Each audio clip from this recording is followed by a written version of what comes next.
Hi and welcome to Academic Compliance Academy. In this video, I'm going to talk about the global dilemma of using risk-based regulation.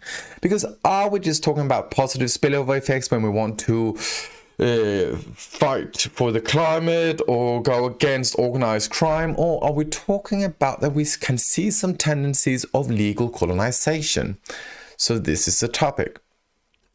Before we can go into this dilemma, we have to just go back and see, okay, risk-based regulation, what is it? Well, the scope of risk-based regulation is the utilization of a systemic framework of inspection or supervision primarily aimed at mitigating regulatory or institutional risk. The aim is to prioritize regulatory activities and allocate resources, particularly concerning inspection and enforcement, based on the assessment of risk that regulated firms pose to, this is very important, regulators' objective. So some risk to society might be decreasing climate or organized crime, just two examples. So when we look at risk-based regulation, we've seen a transformation of the legal discipline during the last decade, especially because we see an increase in risk-based regulation. It has transformed the legal discipline into a very kind of hybrid form where you cannot interpret your legal requirements or obligations before you make a risk assessment. And this is kind of new because it makes the law dependent on a risk assessment. And thereby you cannot just read the law by itself. So when we would use this kind of regulation, we use it when we want to control risk or uncertainty, and this especially accounts for specific subjects that are relevant at an international level. Because when we're sitting in a member state or a certain region of the world trying to enforce elements, trying to enforce subjects that are not only depending on the risk in our own country, region, or etc., well, then we use risk-based regulation to make sure that private companies and public authorities mitigate the risk exposure from outside of our own little local field. So thereby, we can use risk-based regulation to create an impact, create action, even when we cannot exactly measure the impact by itself. And we might not be able to verify. For example, a member state making efforts on a green agenda, they might not be able to verify how the impact is somewhere else in the world, but they know that they are mitigating the risks of decreasing climate. So this is when we use risk-based regulation. So what is the dilemma of using risk-based regulation? Well, if we take it from the area now, I'll just put up a picture here where you can see it's kind of everything is going out from the EU. So when EU has becoming more and more, they use risk-based regulation at a higher level now. Well, what are the side effects? Well, we could say on the positive side, the ESG regulation coming, anti-money laundering regulation, etc. Well, we try to mitigate risk across the world.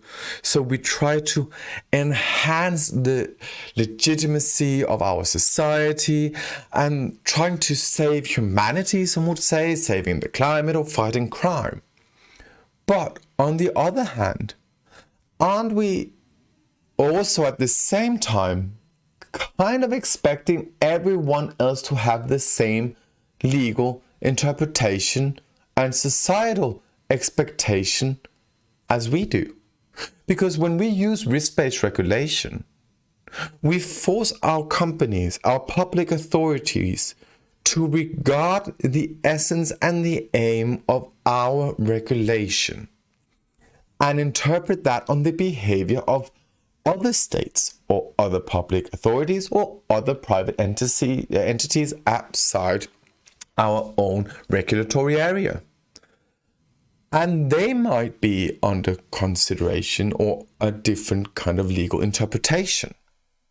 So this is where we talk about is this use of risk-based regulation, or the dilemma here might be that we want to fight global issues, but it might also be a way to kind of colonize through a legal perspective, because we make this risk-based, we make a risk assessment that is based on our understanding in this world.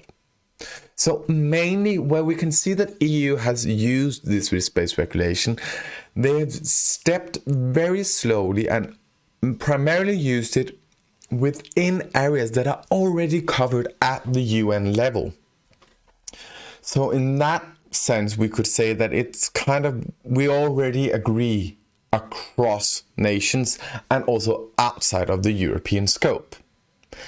But we must remember that the risk assessment element, that will always be made in the eyes of an EU member state or the EU as a region. And here the risk assessment could be a subject of discussion, because how we conceive risk, how we understand the risk exposure on, for example, organized crime, is that the same as in China, in Japan, in Australia, or in Brazil? It might not be. And thereby, we are forcing, when we use risk-based regulation, and we can see it with the new ESG regulation coming, we're forcing our entities and public authorities to limit their actions until they have mitigated the risk of a counterpart outside of the union scope.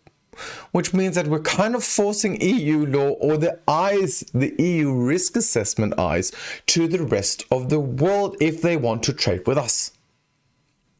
This could be interpreted in two different ways. We are trying to fight international problems, or we're trying to make everyone else do what we want them to do and act in line with EU law. So is it a positive spillover effect, fighting crime and saving the planet, or is it legal colonization? There might even come future kind of competitiveness in legal behavior, because what if China and Brazil starts using risk-based regulation also at every UN level kind of convention regulatory area, but with a different type of interpretation when they make the risk assessment? You can see now there will come some competitiveness if everyone uses risk-based regulation and if we don't assess the risk in the same manner. So just to make sure that we know that there might be a downside of this too. We are in a dilemma because we want to fight, we want to counter, mitigate international risk, but at the same time we must make sure that we do not pose ourselves in a situation where we can be considered as making legal colonization. Because then cooperation might go bad and we would not end up really fighting the international problem. So just stay tuned on this dilemma and stay tuned to this channel, subscribe to it, and let's talk much more about compliance and the issues.